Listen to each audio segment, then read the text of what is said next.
J'attends que la régie me donne le go pour Patrick. Il est en train de se connecter. Je le vois à l'écran, ça ne va pas tarder. Donc, conférence maintenant on en a parlé avec Jacopo, comment aujourd'hui, dans un monde globalisé, dans un village qui se veut de plus en plus restreint, finalement les communications vont très très vite et les contacts sont quasi immédiats, comment avoir une autonomie stratégique européenne et quelle voie pour aller vers cette autonomie. Je vais vous saluer. Patrick, bonjour. Vous m'entendez ? Bonjour, vous m'entendez également? Tout à fait, Patrick. On a le retour vidéo ici. Patrick Salès, merci de partager donc, ce moment avec nous et surtout vos connaissances et tout l'apport que vous allez avoir pour notre communauté aujourd'hui, la communauté de l'IAPO. Alors, vous êtes un ancien chercheur en agroéconomie. Vous avez travaillé au CIRAD en Afrique et à Montpellier. Vous avez été ensuite fonctionnaire de la Commission européenne dans les domaines de la recherche, de la conception et coordination des politiques territoriales. Vous avez enfin été enseignant vacataire à l'Université de Poitiers, à AgroParisTech et au Centre européen de l'ENA. Vous êtes aujourd'hui retraité, mais avec une activité qui n'est pas décroissante. Et vous êtes membre du réseau Team Europe, donnant des conférences, et c'est le cas aujourd'hui, effectuant des analyses européennes, en particulier sur les questions du commerce international, du changement climatique, de l'aménagement du territoire et évidemment de la gouvernance. C'est donc sur un point, on va dire, ce n'est pas un pas de côté, c'est véritablement dans votre cœur de compétences de nous parler de cette voie vers une autonomie stratégique européenne. Patrick, je vous laisse la parole. On se retrouve dans 35 minutes et j'invite évidemment les personnes qui nous ont rejoints. Vous êtes au bon endroit, vous êtes au début d'une conférence en plein cœur de l'IAPO autour de la souveraineté, NLP, l'IA. Patrick Salès, notre intervenant, va commencer dans quelques secondes. N'hésitez pas à poser vos questions via le chat que vous trouvez sur notre plateforme ou via LinkedIn sur la page de l'IAPO. Vous y êtes déjà sans doute. N'hésitez pas à interroger et à commenter ce qui se passe et ce qui va se passer dans les prochaines minutes. Patrick, la parole est à vous. Bien, merci. Merci à vous. Vous m'entendez? Très bien. Merci à vous pour ces mots d'introduction et votre présentation de mes faits de guerre. Effectivement, je ne suis pas un spécialiste de l'intelligence artificielle, mais je m'intéresse à ce thème depuis plusieurs années en tant que thème d'avenir qui détermine tout de même, comme le changement climatique ou comme le commerce mondial, à la fois des questions d'affrontement ou de coopération à niveau géopolitique ou géoéconomique. Et en cela, ce sujet m'intéresse. Je veux remercier, avant de démarrer, votre association, IAPO. Je suis un fan de IAPO, sans vouloir faire de la flagornerie. D'ailleurs, je bois mon thé chaque matin avec un mug de IAPO. Et j'ai juste un petit bémol à propos de ce mug. Nous ne sommes pas sur une chaîne publique, donc nous pouvons faire un peu de publicité. C'est que si je le prends à gauche, et je suis gaucher contrarié, vous ne voyez pas donc le logo. En revanche, si je le prends à droite, maintenant vous le voyez, vous voyez le logo. C'est donc, une fois de plus, un outil conçu pour notre société de droitiers, reléguant les minorités gauchères donc très loin derrière la majorité.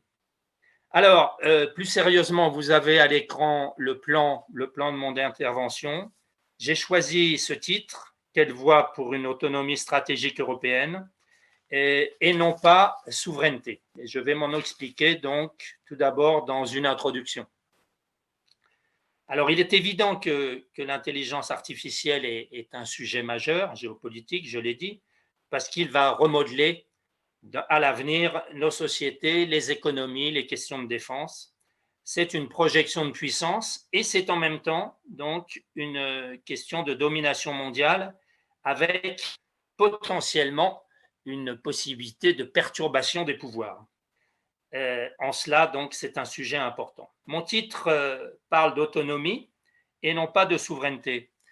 Je fais partie des quelques gens qui considèrent que la souveraineté européenne, c'est un terme inapproprié, puisque souveraineté, ça suppose donc un corps légitime et un souverain, donc soit un peuple, soit une nation. et il n'y a pas pour l'instant de peuple européen. De la même façon, si on considère que la souveraineté, c'est la puissance illimitée, disons, d'établir des règles pour le fait public, ce n'est pas le cas non plus pour l'Union européenne, puisqu'il s'agit d'un pouvoir partagé avec les États membres. Donc, on peut considérer que cette souveraineté, c'est finalement un objet politique en devenir, mais il n'existe pas aujourd'hui. On peut pousser d'ailleurs un peu plus loin le raisonnement pour considérer que dans le monde actuel de la globalisation, où les économies et les chaînes de valeur sont tellement imbriquées, la souveraineté, même la souveraineté nationale, n'a peut-être pas beaucoup de sens. Je parle donc d'autonomie, et autonomie, mais pas autarcie, c'est-à-dire autonomie, c'est la possibilité de se projeter à l'extérieur en construisant des alliances. C'est exactement l'objet donc du développement d'intelligence artificielle. En fait, mon propos va traiter du troisième des trois mythes, des trois grands mythes de l'intelligence artificielle. Si le premier concerne donc la destruction massive des emplois dans le futur, si le second concerne l'émergence quelque peu apocalyptique d'une conscience robotisée, le troisième donc concerne une question: est-ce qu'il y a des risques d'écrasement de l'Europe par la concurrence internationale, et en particulier un duopole Chine-États-Unis en matière d'intelligence artificielle? Première partie, à l'issue de ça, donc pourquoi ce retard de l'Union européenne en matière d'intelligence artificielle? Il faut se souvenir que l'Union européenne, à ses débuts, était orientée essentiellement sur les questions de paix, de prospérité et de cohésion interne. Dans les années 90, elle a accédé à une forme de leadership international dans certains domaines. Elle s'est intéressée fortement aux questions de développement durable, aux questions de climat et aux questions de commerce mondial, le tout de manière assez croissante.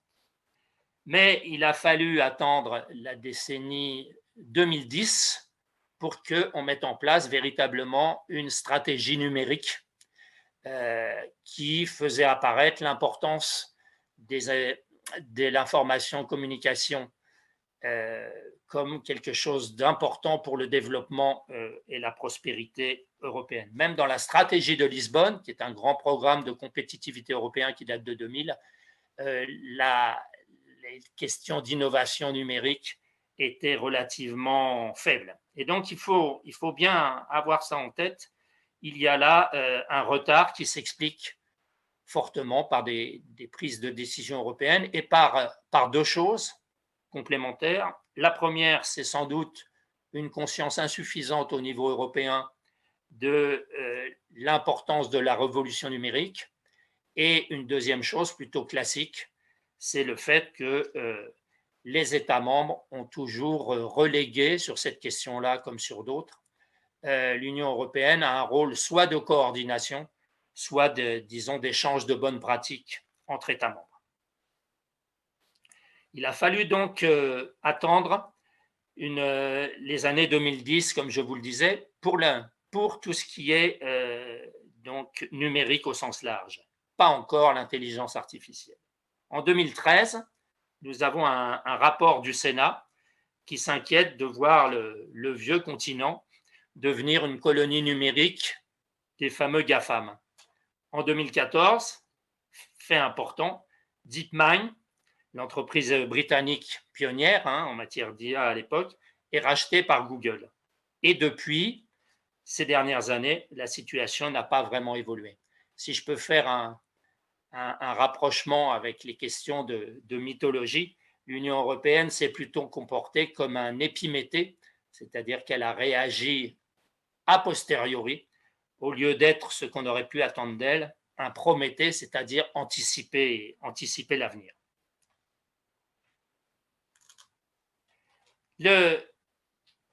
Au sortir de toutes ces étapes, il y a donc tout de même une volonté politique qui est lancée en 2017 de la part du Conseil européen. Il faut rappeler, avant ce lancement par le Conseil européen, tout de même un fait important, c'est le fameux règlement général de protection des données en 2016. C'est une initiative importante de l'Union européenne, c'est un texte sans doute le plus strict au monde à l'époque quant au niveau de protection qu'il amène. Il ouvre les données donc à l'Union européenne et c'est un modèle qui a été utilisé, on le sait, ensuite par la Californie et qui a relativement obligé les GAFAM à réguler leur activité en ligne. Au-delà de ça, en 2018 encore, si vous considérez la part des investissements en intelligence artificielle, l'Union européenne représentait 7% et la Chine plus les États-Unis confondus, c'était 80%. Le reste étant partagé par quelques pays. Deuxième partie de cet exposé, donc quelle tentative de rattrapage européen, donc ce que c'est que cette stratégie européenne. Alors, premier aspect, un rappel des fondements. Donc, 2017, le Conseil européen invite la Commission européenne à présenter une approche sur l'intelligence artificielle. À l'époque, je m'intéressais, comme je l'ai dit, de près au changement climatique et c'est quelque chose qui m'avait fortement étonné. Pour moi, c'était un paradoxe formidable, c'est-à-dire que l'Union européenne était déjà leader sur les aspects climatiques au niveau mondial, mais tout ce qui concernait la lutte contre le changement climatique du point de vue des solutions apportées en matière d'IA, tout ce qui concernait la prévision des catastrophes, tout ce qui concernait l'impact donc possible de ce dérèglement climatique était aux mains donc des startups américaines. Or, il semble évident que l'Union européenne représente l'échelle importante, sinon fondamentale, pour tout ce qui concerne donc l'intelligence artificielle, multiplication des compétences et des talents, importance de la donnée, 480 millions, à un moment 510 même, millions d'habitants, et des budgets conséquents. L'UE se considère comme une puissance morale, c'est-à-dire qu'elle défend un système de valeurs. Et l'idée de la Commission, au départ, en réponse à cette injonction du Conseil européen, c'était de trouver en fait sa voie spécifique. Une voie spécifique entre les apports du progrès social et humain, auquel l'intelligence artificielle peut contribuer, et dans le domaine de la santé, de l'éducation, etc., et puis les risques engendrés par son utilisation. Il y a donc là une voie particulière à trouver qui associe l'autonomie stratégique, notre sujet, qui associe la compétitivité technologique et qui associe le respect de la personne humaine. Cette autonomie européenne va se fonder sur 3 piliers: la maîtrise des données, évidemment, en la stockant à travers des clouds, si possible, souverains, la maîtrise des microprocesseurs et avec l'utilisation de supercalculateurs et en lien avec ce qu'on appelle le CHIPS Act, c'est-à-dire un gros plan de 50 milliards d'euros qui vient d'être lancé et qui fera un de ces jours de l'Europe un leader en matière de semi-conducteurs. Et puis, troisièmement, de réels atouts que nous avons au niveau européen, avec des laboratoires de recherche plutôt performants, des universités reconnues et efficaces. 50% des articles produits en intelligence artificielle sont aujourd'hui européens, et des startups innovantes. On le sait, la difficulté au niveau européen, c'est plutôt ce qu'on appelle les outputs, c'est-à-dire la traduction de tout cela en brevet. Alors, une stratégie, laquelle? 5 grandes étapes de cette stratégie en réponse à la demande du Conseil européen. En avril 2018, première étape, la Commission présente donc une communication qui s'appelle donc Intelligence artificielle pour l'Europe. Elle sera adoptée en février 2019 par le Conseil européen. Et elle a trois orientations. Première chose, renforcer la capacité industrielle et technologique en matière d'IA. Deuxièmement, se préparer aux changements socio-économiques qu'elle va apporter et à l'évolution du travail, ce qui impose de reconvertir des employés. Et troisièmement, bien sûr, garantir l'existence d'un cadre éthique et juridique fondé sur les quelques valeurs importantes européennes, dignité humaine, protection de la vie privée, justice, etc. Et il y a avec ça un plan coordonné qui a fait son chemin entre l'Union européenne et les États membres, permettant donc des actions de coordination dans les années à venir. Deuxième étape, après cette communication, des lignes directrices en matière d'éthique, puisque la Commission a choisi, à partir de cette communication, l'éthique et la confiance comme des thèmes majeurs. Alors, ces lignes directrices sont établies donc en partenariat avec un groupe de 52 experts de haut niveau qui regroupe à la fois des personnes du milieu universitaire, des entreprises et des représentants de la société civile. Elles sont destinées aux discussions au sein de l'OCDE, qui est une plus grande instance. Troisième élément de cette stratégie, un livre blanc. Alors, un livre blanc, c'est quand l'Union européenne a un sujet qui lui tient particulièrement à cœur, une interrogation de toutes les parties prenantes, aussi bien experts dans les différents domaines que société civile, et que institutions, Parlement, Conseil, Parlements nationaux, etc., pour se prononcer sur un sujet. Ce livre blanc, c'était donc intitulé « Une approche européenne axée sur l'excellence et la confiance », ce qui dit tout, et on y identifiait 7 principes éthiques portés à la discussion, et on y identifiait, deuxième chose, un certain nombre de risques potentiels de l'intelligence artificielle. La question de l'opacité de certaines prises de décision, la question de la discrimination, de l'intrusion dans nos vies privées et de l'utilisation à des fins criminelles.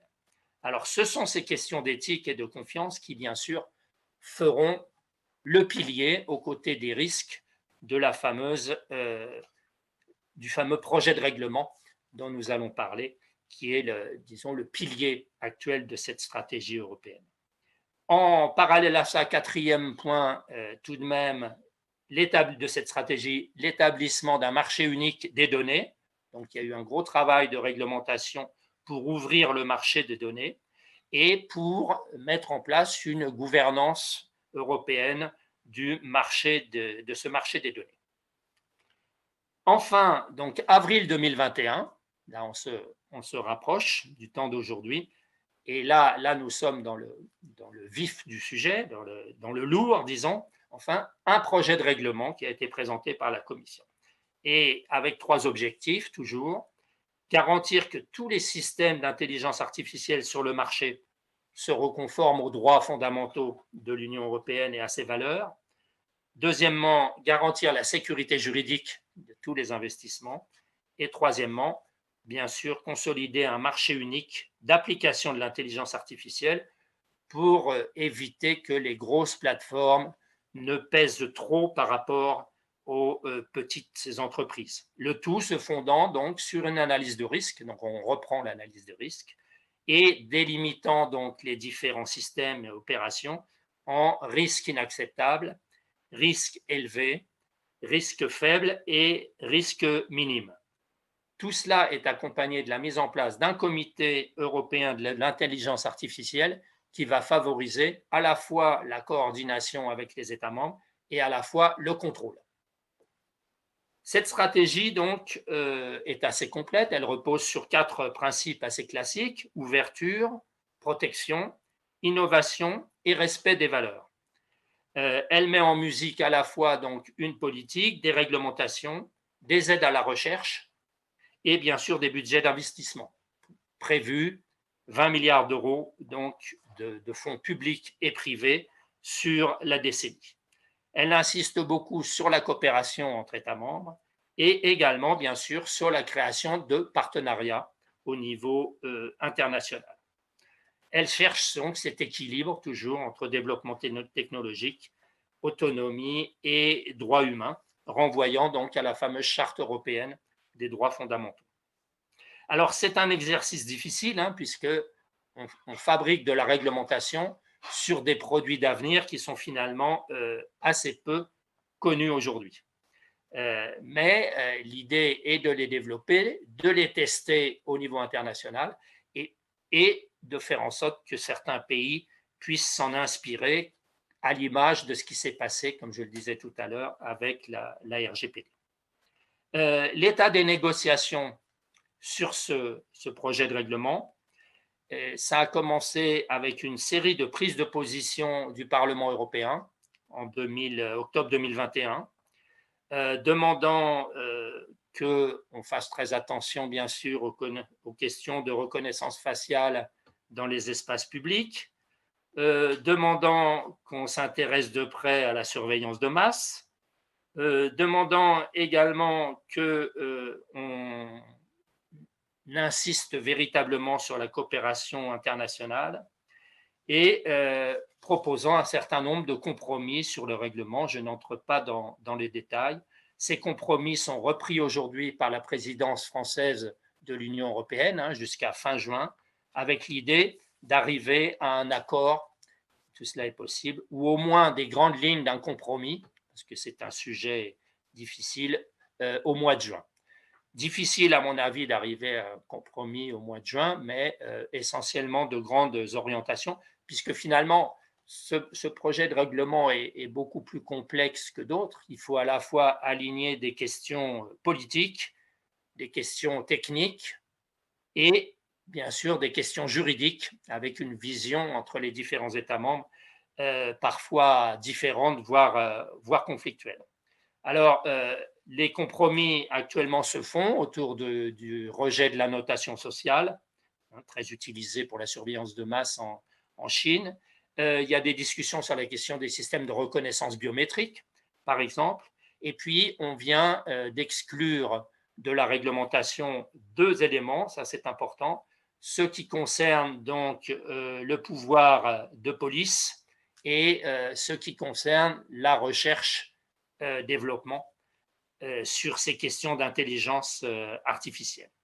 Nous verrons donc fin juin où nous en serons sur ce règlement, mais je pense qu'il y aura besoin de débats complémentaires sur ce sujet. Il y a bien sûr un passage en revue de ces fameux risques inacceptables, risques forts et risques limités, puisqu'il faut établir un certain nombre de conditions, voire d'obligations pour le privé et des conditions de contrôle par les autorités nationales, puisque ce sont les autorités nationales qui sont responsables du contrôle des fournisseurs sur ces questions-là. Alors, quelques actions en parallèle pour finir sur la présentation de cette stratégie. Première chose, la Commission a ouvert un programme nouveau qui s'appelle Europe numérique, Digital Europe, valable de 2021 à 2027, avec 2,7 milliards à l'intérieur de ce programme qui sont consacrés à l'intelligence artificielle, centrés sur des questions de cybersécurité, sur des questions de formation et sur des questions d'utilisation dans les services publics. En parallèle, vous savez qu'il y a ce fameux plan de relance européen à 750 milliards, adopté en forçant la main de l'Allemagne il y a 2 ans, et là-dessus, 20% des fonds vont à la stratégie numérique. Et la France a décidé de donner une forte impulsion à l'intelligence artificielle en utilisant ces fonds et en s'appuyant bien sûr sur le fameux rapport Villani de 2018 qui est un peu la rampe de lancement de la stratégie française et du plan d'action français en la matière, en ciblant sur différents domaines, plus larges d'ailleurs que ceux du rapport Villani, aéronautique, automobile, luxe, agroalimentaire et santé, les atouts français. La Commission met en place aussi un certain nombre de choses qui vont favoriser les échanges entre chercheurs universitaires et monde de l'entreprise. Un partenariat public-privé en matière de données et de robotique, des réseaux de centres d'excellence, des pôles d'innovation numérique dans chaque État membre qui vont servir de guichet unique pour fournir l'accès aux entreprises et une plateforme d'accès faisant office de boîte à outils centralisée, donc permettant de rassembler l'expertise en matière d'intelligence artificielle.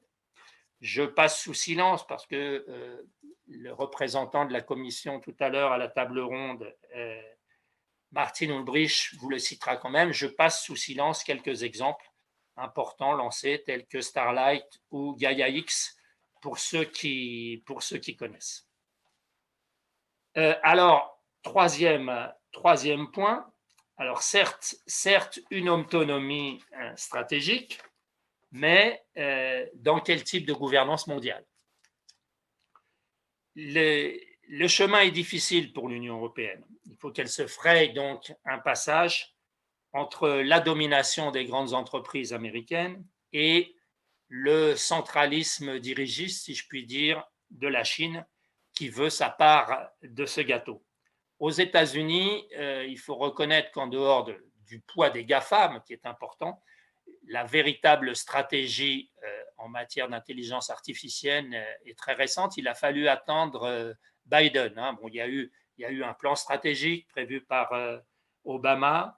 Ensuite, Donald Trump a sacrifié les fonds de la recherche et développement, mais il a quand même mis en place donc un décret pour lancer une stratégie nationale. Mais c'est Biden qui lance véritablement en 2021 une stratégie de l'intelligence artificielle. C'est fondé sur un rapport de la CIA. Vous savez qu'aux États-Unis, avant chaque mandat donc d'un nouveau président, la CIA remet un rapport sur les grands enjeux de l'avenir pour le pays et le monde. Et ce rapport de la CIA faisait une place très importante à l'intelligence artificielle. La Chine, bien sûr, deuxième acteur majeur, depuis vous savez, ce symbole de 2016 où AlphaGo a battu le champion du monde sud-coréen. Donc, elle développe progressivement une forme d'autosuffisance technologique. Elle a actuellement une certaine avance en matière de technologie de reconnaissance faciale, en matière bien sûr de puissance de calcul, et elle a ce marché de 900 millions de consommateurs actuellement Internet, qui représente donc bien sûr pour fabriquer de la data quelque chose d'essentiel, alliant bien sûr cette démographie, mais également, disons, le consentement de la population à fournir des données. Il y a là une dimension socio-psychologique particulière de la Chine qui fait donc qu'elle progresse largement dans ce domaine avec des centres de stockage de données puissants. Et puis, elle lance de gros investissements, 1400 milliards de dollars dans les infrastructures, qui sont sa faiblesse, et dans la recherche fondamentale. D'autres acteurs aux côtés de ces deux-là, l'Inde qui a décidé, elle, de travailler, de devenir en quelque sorte le garage de l'intelligence artificielle, spécialisée dans le codage. La Corée du Sud, plutôt spécialisée sur les puces. Et puis Israël, qui est un acteur important, d'abord dans le domaine sécuritaire, et puis progressivement dans le domaine de la santé et de la recherche-développement. Mais plus globalement, je crois qu'il faut développer deux hypothèses possibles. Une hypothèse donc de balkanisation avec des forces contraires et une hypothèse de gouvernance mondiale. Première hypothèse, donc la balkanisation, ce que je peux appeler les forces centrifuges, c'est, vous savez, le modèle en philosophie, c'est le modèle de Spinoza, c'est-à-dire un monde dominé par des rapports de force entre États. Non pas une guerre, disons, au financement, une course aux moyens, mais réellement une guerre des valeurs, une guerre de l'organisation, une guerre des préférences collectives. Et là, à travers, si c'est cette tendance-là qui se confirme, certains empires numériques, évidemment, vont se créer, qui vont bénéficier d'économies d'échelle, qui vont accélérer leur puissance dans les domaines économiques, militaires et politiques, et qui vont devenir donc des pôles majeurs qui vont renforcer la logique de bloc qui existe par ailleurs dans d'autres domaines. Alors cette balkanisation renvoie bien sûr à la question des données personnelles, qui est un sujet important puisque les réglementations nationales sont souvent contradictoires et de toute façon peu opérables entre les différents États membres. Et il faut reconnaître l'enjeu de l'intelligence artificielle éthique ne peut pas effacer les risques que nous avons d'utilisation de l'intelligence artificielle à des fins de surveillance dans une partie du monde, disons, moins démocratique que l'autre. Et les technologies d'intelligence artificielle, telles que la vision artificielle ou la reconnaissance faciale, donc offrent au régime autoritaire dont je parlais des moyens, bien sûr, formidables de consolidation de leur pouvoir, d'où les investissements importants dans ce domaine. C'est plutôt la Russie qui, dans ce domaine, est en retard parmi ces États, je ne m'étends pas sur les raisons. Deuxième hypothèse, l'hypothèse positive, c'est l'hypothèse des forces centripètes et non plus centrifuges, d'une coopération mondiale. Là, c'est le modèle kantien et non plus spinoziste, c'est-à-dire le modèle d'une fédération des nations, d'une alliance des peuples, le principe de la paix perpétuelle. Alors, la progression vers une gouvernance mondiale et solidaire de l'intelligence artificielle peut vous sembler utopique, elle l'est en partie, face à cette concurrence des volontés dont je venais de parler. D'autant plus dans un monde de différences culturelles, judiciaires et économiques entre les différents acteurs. Mais il y a tout de même de belles avancées, de belles perspectives. Je parle par exemple du fameux partenariat mondial de l'intelligence artificielle qui a démarré entre la France et le Canada il y a quelques années, à l'initiative du président Macron en 2018, qui voulait, en matière d'intelligence artificielle, créer une structure du type de celle du GIEC pour le climat. Alors, on a créé un groupe de travail avec le Canada, qui a été accueilli par l'INRIA, groupe de travail dans différents domaines, associant à la fois donc, la communauté scientifique, l'industrie et les gouvernements, et associant progressivement un certain nombre de pays. En 2019, il y avait 15 pays, 4 groupes de travail sur la gouvernance des données, sur l'utilisation responsable, sur l'innovation et la commercialisation, et sur la gouvernance des données. On y a ajouté un 5e en fin 2020, donc avec évidemment actualité oblige la question de l'intelligence artificielle en réponse à la pandémie. Aujourd'hui, les membres de ce partenariat sont 25, essentiellement des États membres, mais également donc le Japon, le Brésil et Israël. Alors, et avec des maîtres mots qui rappellent le projet de règlement de l'Union européenne, l'éthique, la confiance et la responsabilité. Il est permis d'espérer que ce type de partenariat va se développer. Je fais partie des gens, moi, qui pensent que cette agglutination progressive par pays qu'on partage un certain nombre de valeurs peut progressivement se développer, des pays s'associant après avoir vérifié que ça fonctionnait et qu'ils peuvent y trouver un intérêt. Alors bien sûr, il s'agit d'harmoniser les réglementations, pas pour autant d'harmoniser les systèmes et les développements technologiques. Les développements technologiques, bien sûr, comme les algorithmes, par exemple, restent bien sûr non uniformisés. Mais il y a là une évolution qui est intéressante. Disons que si on fait un peu de stratégie internationale, vous savez, en gros, il y a toute une échelle de valeurs entre la connivence entre partenaires jusqu'à une véritable gouvernance mondiale. Et là, nous sommes donc au niveau du partenariat. Pas encore au niveau de l'alliance, mais au niveau du partenariat. Donc, on partage un certain nombre de choses en commun et on essaie d'avancer là-dessus. Alors, expérience importante et récente, pour finir, c'est à l'échelle des Nations Unies et de l'UNESCO en particulier.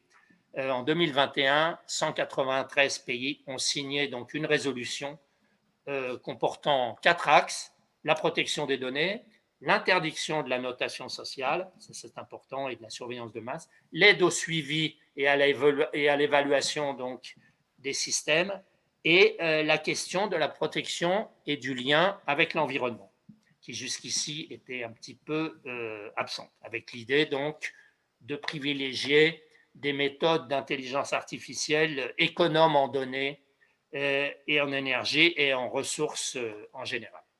Donc il faut continuer dans cette voie pour essayer de développer progressivement un cadre éthique international. Quatrième et dernière partie, qui sera plus courte, je vois que le temps passe. Le temps file, Patrick. Excusez-moi, j'avais beaucoup de choses à vous dire, j'avance rapidement. On a beaucoup de questions, cher sur Patrick. cette dernière partie, Allez-y. j'imagine. Cette dernière partie, donc, qui est un peu plus personnelle, qui répondra peut-être à certaines questions, c'est quel défi, finalement, pour cette troisième voie européenne, pour qu'elle réussisse, pour que l'Union européenne ne soit pas, comme on le pense parfois, cyber-vassalisée et trouve véritablement une place dans la jungle ou dans le concert, hein, c'est selon, international de l'intelligence artificielle. Il me semble qu'il y a cinq conditions minimum qui doivent être réalisées. La première, c'est que l'Union européenne donc trouve véritablement une juste mesure, place bien le curseur entre son interrogation culturelle autour de la précaution ou l'innovation. Il ne faut pas effectivement que le principe de précaution vienne empêcher, et la question du respect des droits, viennent empêcher l'innovation en matière d'intelligence artificielle, donc difficile. Deuxième chose, il faut également que cette régulation, avec la réglementation en place, parvienne à créer véritablement un minimum d'équilibre entre la puissance des multinationales et des grandes plateformes et les startups innovantes. Notre rapport aux GAFAM là-dessus doit être repensé, bien sûr. Troisième point, qu'on soit vigilant au niveau européen sur les tentatives d'entrisme aussi bien américains que russes. Pour les États-Unis, je pense en particulier à ce système de cloud de confiance qu'on vient de créer entre Thales et Google. Pour la Chine, je pense à l'accord qu'il y a eu entre Alibaba et le groupe Bolloré, donc, qui peut être vu tout de même comme un signe d'entrisme de la Chine sur le marché européen. Quatrième point, il faut qu'on réalise un équilibre à travers ce fameux pacte vert européen, hein, qui est le grand projet européen des années à venir, entre le numérique et l'écologie. C'est-à-dire que ce sont deux éléments qui ne sont pas forcément compatibles.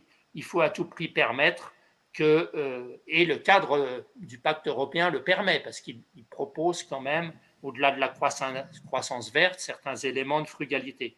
Il faut à tout prix renforcer l'efficacité énergétique et rendre le stockage de données, rendre tout ce qui est véritablement énergivore, donc un peu plus vert, entre guillemets. Thierry Breton, donc le commissaire français qui est en charge de ces questions numériques, hein, en plus de la défense, de l'aéronautique, etc., il a un gros portefeuille, pense rendre les technologies d'intelligence artificielle neutres en 2030, donc à travers l'utilisation d'algorithmes spécifiques et en encourageant bien sûr tous les acteurs vers l'intelligence artificielle verte, avec bien sûr des systèmes d'incitation fiscale et financière.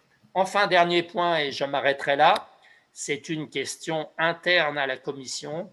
Vous l'avez compris, agir en matière de stratégie européenne d'intelligence artificielle, ça suppose de mettre en musique un bon nombre de politiques. Il faut mettre en musique, bien sûr, la politique industrielle, il faut mettre en musique la politique environnementale et climatique, je viens de le dire, il faut mettre en musique la politique de concurrence pour permettre la création de licornes, hein, de champions au niveau mondial, la politique de recherche-développement et d'innovation, et les aides d'État, c'est-à-dire toutes ces aides d'État qui concernent les plafonds que peut donner l'Union européenne aux différents investissements nationaux pour que la concurrence entre États soit respectée. Or, la défaillance de la Commission européenne là-dessus, c'est qu'elle n'a pas de premier ministère qui soit capable d'orchestrer et de peser donc sur ses choix dans les différents secteurs. Et ça représente également un défi pour le développement de l'intelligence artificielle. Bref, et j'en termine cette fois véritablement, vous l'avez compris, la voie est noble, si je puis dire, mais le parcours est semé d'embûches. Merci Merci. de votre attention et prêt à répondre à vos questions pour le temps qui nous reste, en vous redisant donc que Martine Ulbricht, qui sera à la table ronde, pourra peut-être Exactement. compléter tout à l'heure. Merci à vous. Merci beaucoup, Patrick Salès. Merci pour cette présentation. On va dépasser un petit peu. Cher Patrick, parce qu'il y a beaucoup de questions. J'ai envie de Entendu. mettre. On a eu plusieurs questions autour à peu près du même sujet et de mettre les pieds dans le plat par rapport à ce que je viens d'entendre. Oui. J'ai l'impression qu'on est dans quand même une balkanisation. J'adorerais qu'on soit dans la coopération et que ce soit le modèle, mais j'ai l'impression qu'on va utiliser le mot balkanisation. Et vous avez utilisé le terme de Prométhée, mais excusez-moi, j'ai quand même l'impression que c'est Elon Musk versus Prométhée. J'ai l'impression que c'est GAFAM versus une volonté sans doute d'anticiper. Et j'entends beaucoup de « il faut », là où peut-être côté privé américain, on est dans le doing, on n'est pas dans le penseur, on est dans le faiseur. Est-ce que vous confirmez ce retard dans les intentions, mais dans les faits surtout? Il faut, maintenant, c'est pas il faut, ça doit exister. Oui, je vous confirme ça complètement. D'ailleurs, si vous avez suivi l'évolution de mon propos, c'est ce que j'ai voulu dire. J'ai présenté ce retard énorme que nous avons vu dans la décision. J'ai présenté le fait que finalement cette réglementation qui est venue, qui s'est élaborée progressivement à partir de 2018, donc très tardivement. Et est-ce que vous pensez que ça va assez vite? Parce que les questions sont vraiment sur ce côté. On attaque la réglementation, mais ce n'est pas assez. Il y a trop de retard. Le retard va être continu par rapport à 2008. Ce qui est certain, c'est que là, je pense qu'il y a un phénomène assez classique. C'est la lourdeur de la machine. Il faut d'ailleurs considérer là-dessus quand même l'efficacité de Thierry Breton qui est arrivé à sortir des projets de réglementation tout de même en très peu de temps, si je compare à d'autres domaines que peut-être l'assistance ne connaît pas. Ça, c'est un point bénéfique. Mais il faut reconnaître, qu'on a commencé tard et que d'une certaine façon, les jeux de la puissance industrielle sont faits, c'est vrai.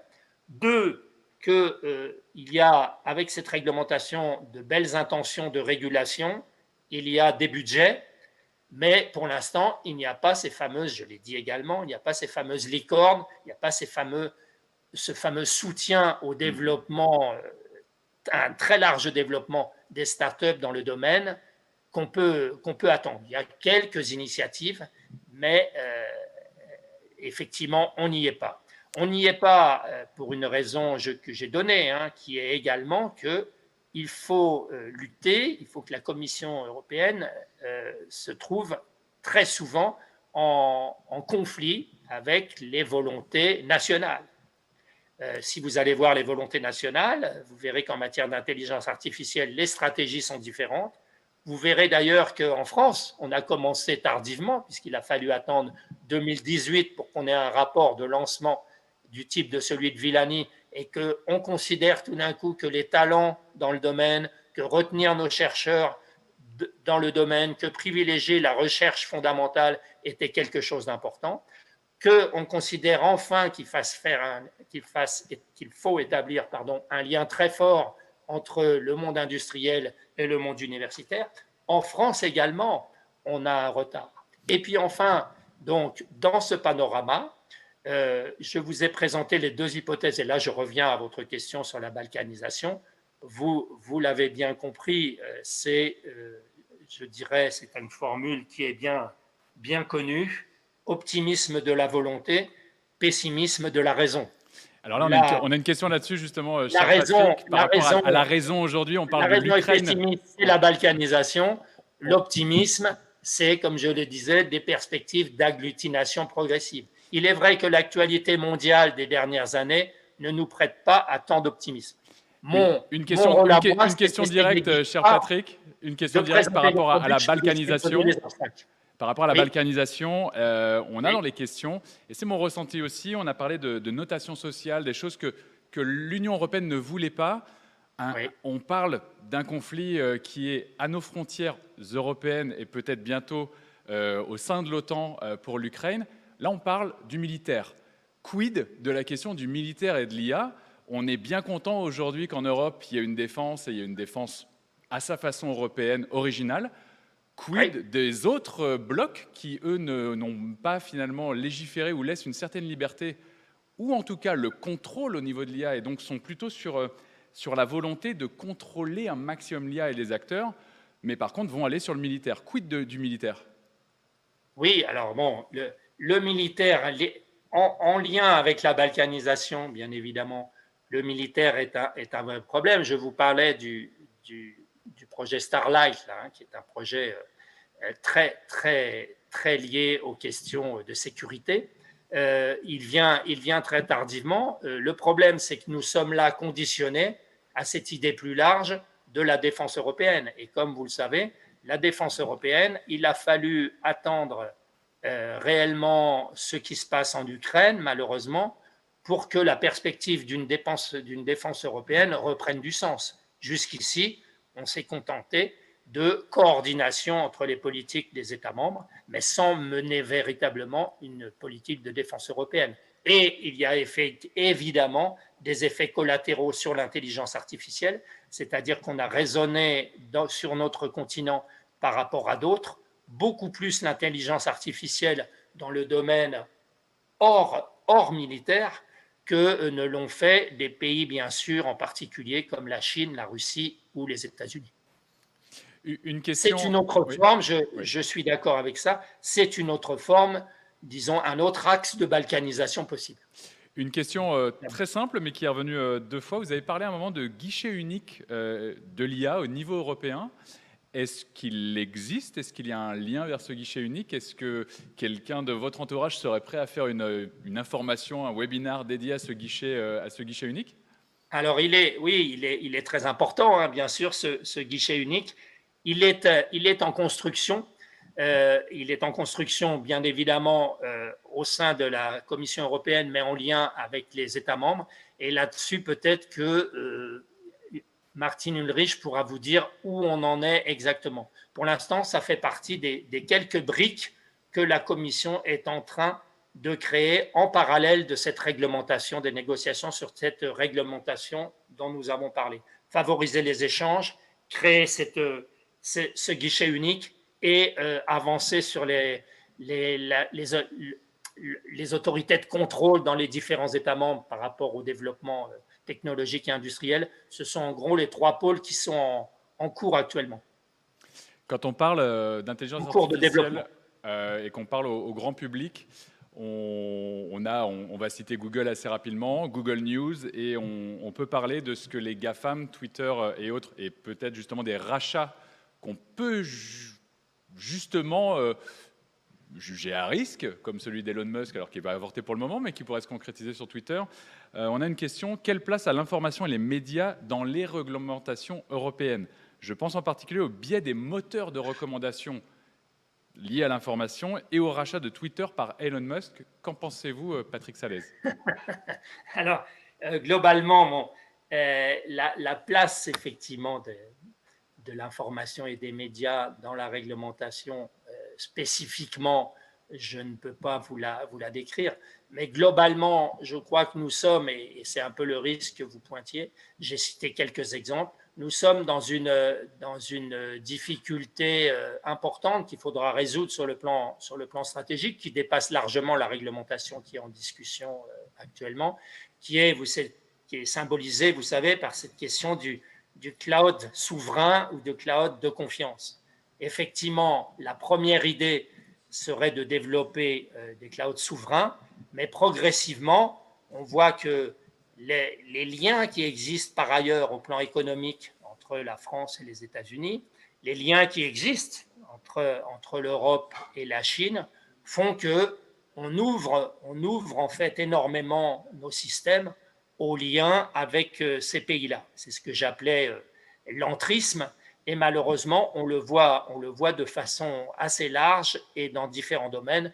Ça rejoint l'exemple que vous citiez. Et ça, je suis effectivement un peu, je vous l'avoue, dérangé là-dessus.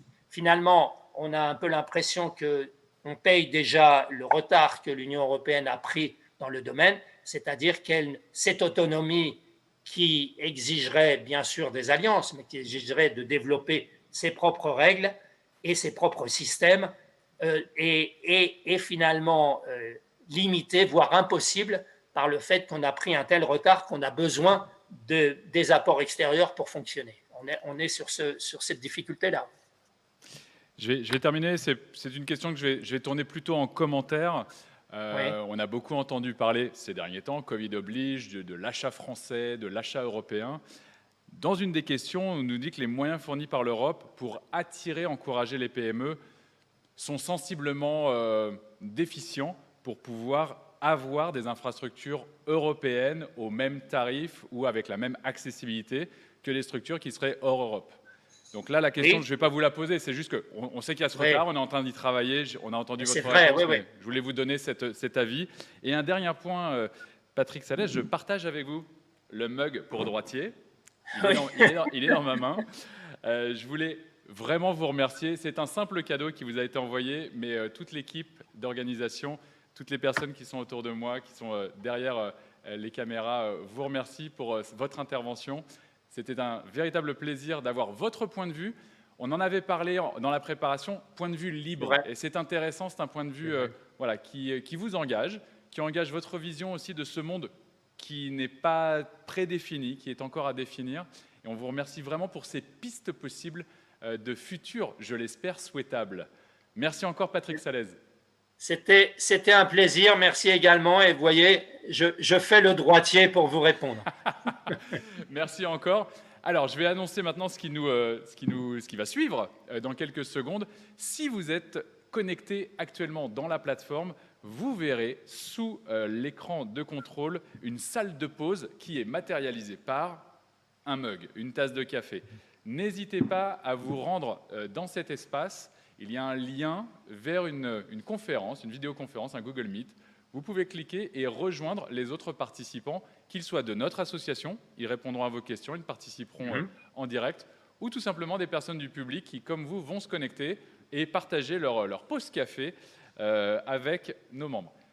On ne va pas prendre de retard, il est 10h54, on va faire une pause de 6 minutes. On se revoit à 11h avec un programme tout aussi alléchant que les deux conférences que nous venons de vivre. Martina Massoli de Europe Direct, et on la présentera tout à l'heure, est accompagnée d'un line-up tout à fait étonnant et enrichissant pour répondre à la question de comment les grands acteurs de l'IA influencent-ils notre monde. On se retrouve juste après cette courte pause à 11h.